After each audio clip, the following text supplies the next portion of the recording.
Hey, how's it going? I'm on this episode of Home Water Dispatch.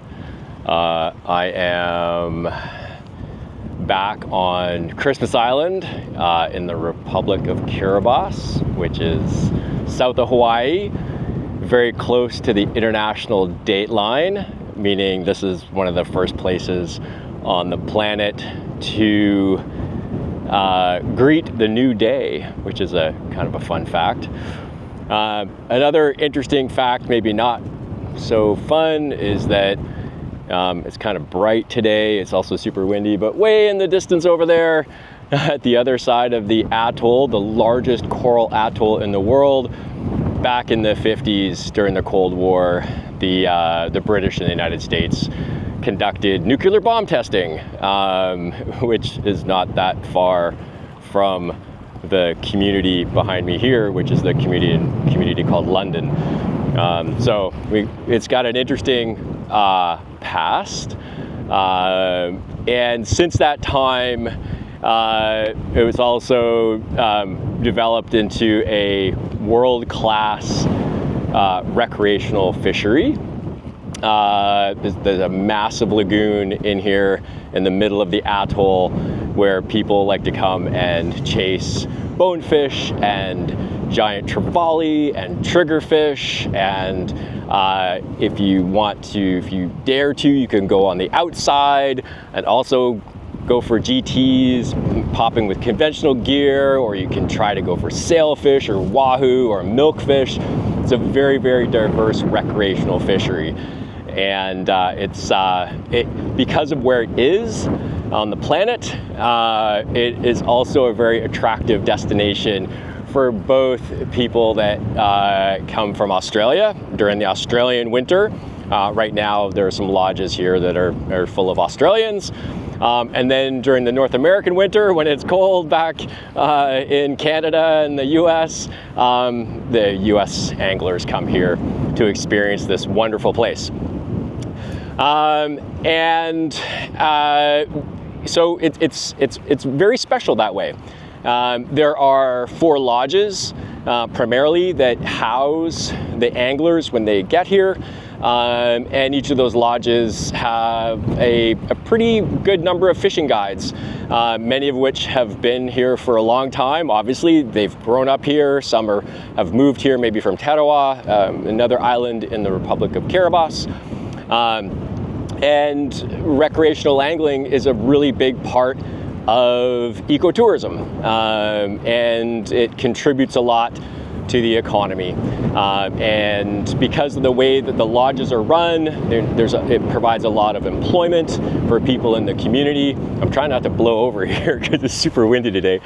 So the sustainability of the recreational fishery, the health of the bonefish stocks and the health of the GT stocks and triggerfish stocks and everything, is really important to the community. The lagoon is also important in other areas around the reef. You know, there's harvesting of milkfish, which helps with food security in the community, because again, we're in the middle of the Pacific Ocean, so it's really hard to import things sometimes. It's very expensive to get things here. And so there's a great dependency on a healthy marine ecosystem, not only for the recreational fishery, but for the community in general. And last year, thanks to generous contributions from the Ambelieve Bedrock Foundation, in conjunction with Keep Fish Wet, I was able to come down here and distribute these things, parts of the Keep Fish Wet toolkit that were sort of designed with a focus on flat species, to think about how anglers and guides interface with the fish. It's a catch and release fishery in the lagoon for the flat species, and even if you're coming with conventional gear to pop for GTs on the outside, which is fabulous, it's catch and release.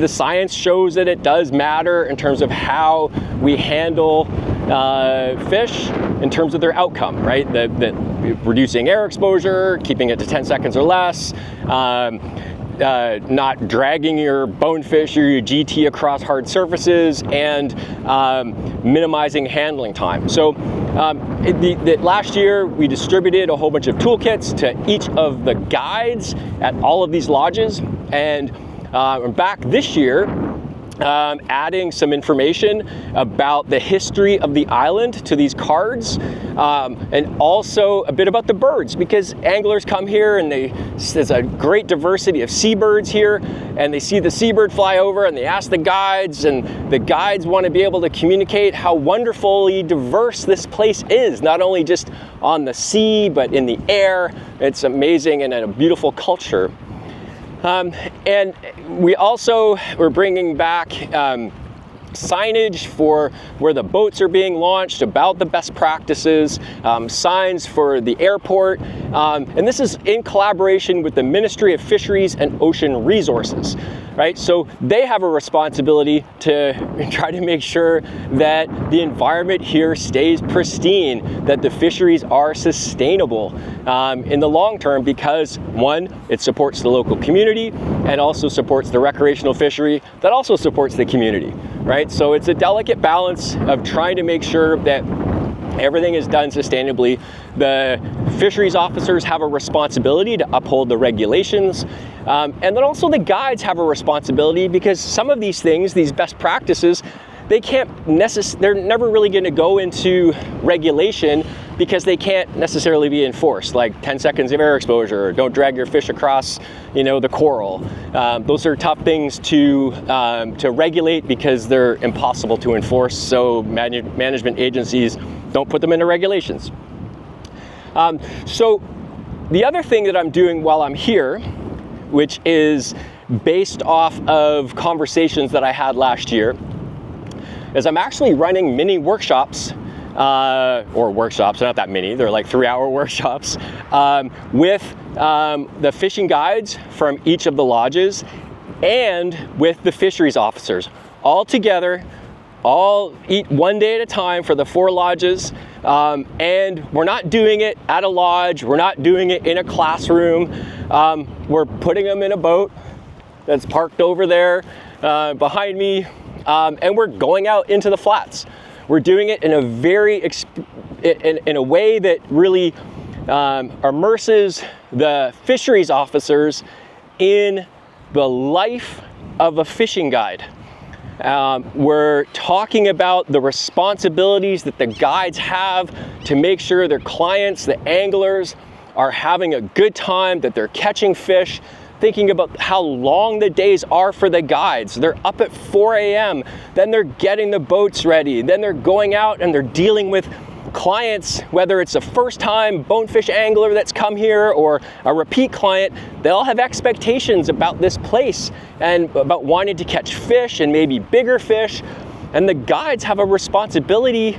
They feel the pressure, that's what they're telling me, to make sure that the guests enjoy their experience here and they want to come back, because they understand that the fish out there are their business partner.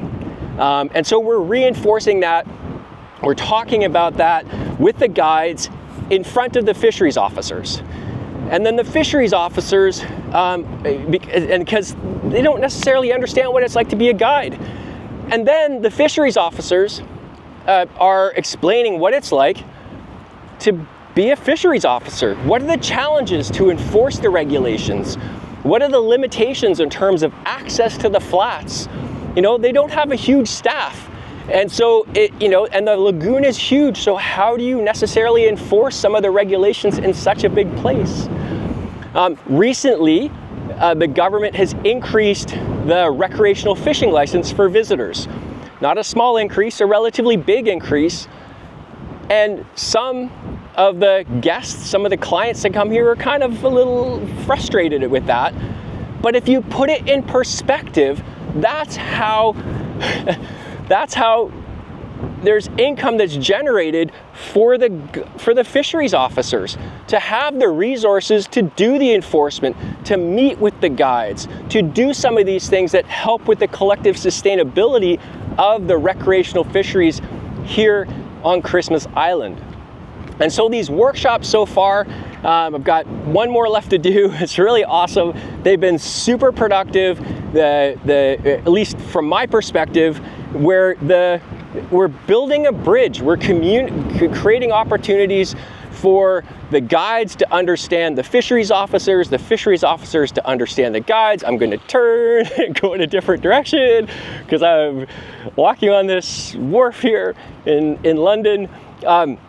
And through this workshop, we're also learning more about the challenges of additional pressures being put on the flats, about climate change and the impacts they're seeing in water temperatures, about the potential impacts of a commercial fishing vessel that sits offshore regularly where they're harvesting yellowfin tuna and big-eye tuna. And there's a concern that when they're cleaning their fish in the offshore outside of the lagoon, that the GTs are moving from inside the lagoon to outside of the lagoon.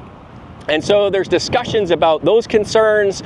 There's discussions about concerns about how do you work with the clients to think about these best practices for catch and release.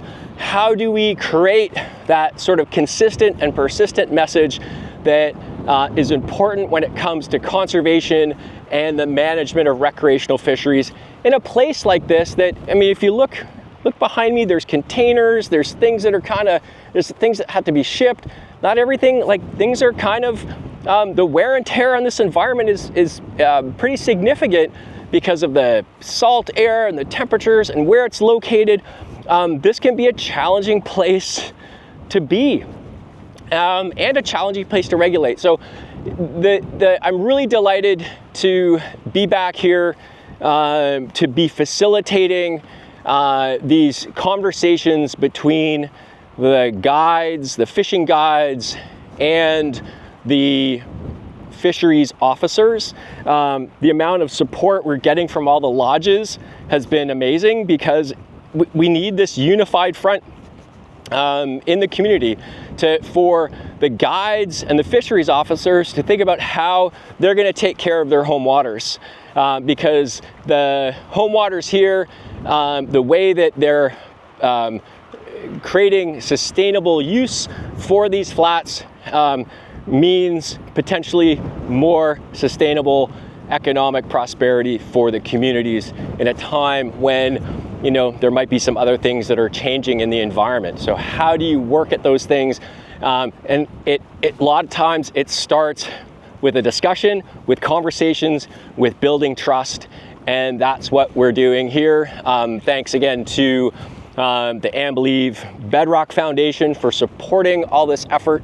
Thanks to Keep Fish Wet for designing the special toolkits that are here. And I'll also share some pictures of the signs in my social media posts. It's been great. I do see my next group of guides ready to go.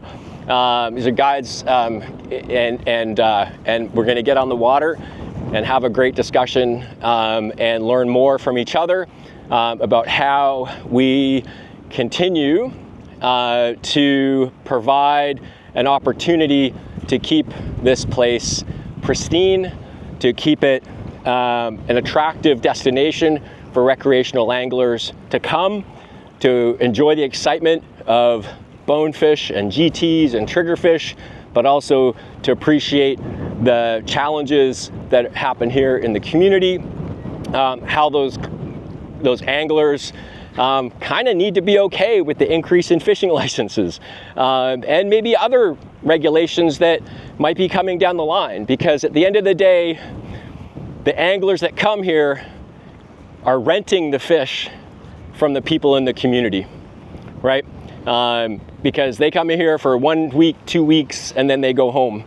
But the people in the villages here in London or in Poland back there or in Banana, other communities on the island here, man, this is their home. These are their home waters, and so it's an interesting opportunity to try to build capacity through these workshops and empower the guides and empower the fisheries officers to work together to make this place, continue to make this place a world-class recreational fishery, and then to think of all the benefits that come from that support the local community. Anyway, this has been a long one, and I hope you appreciate it. Check out other episodes of Home Water Dispatch from Christmas Island on my YouTube channel, Fish Forward. But I'm gonna end there. Korova. That means bye. Okay, have a good day, bye. Cheers.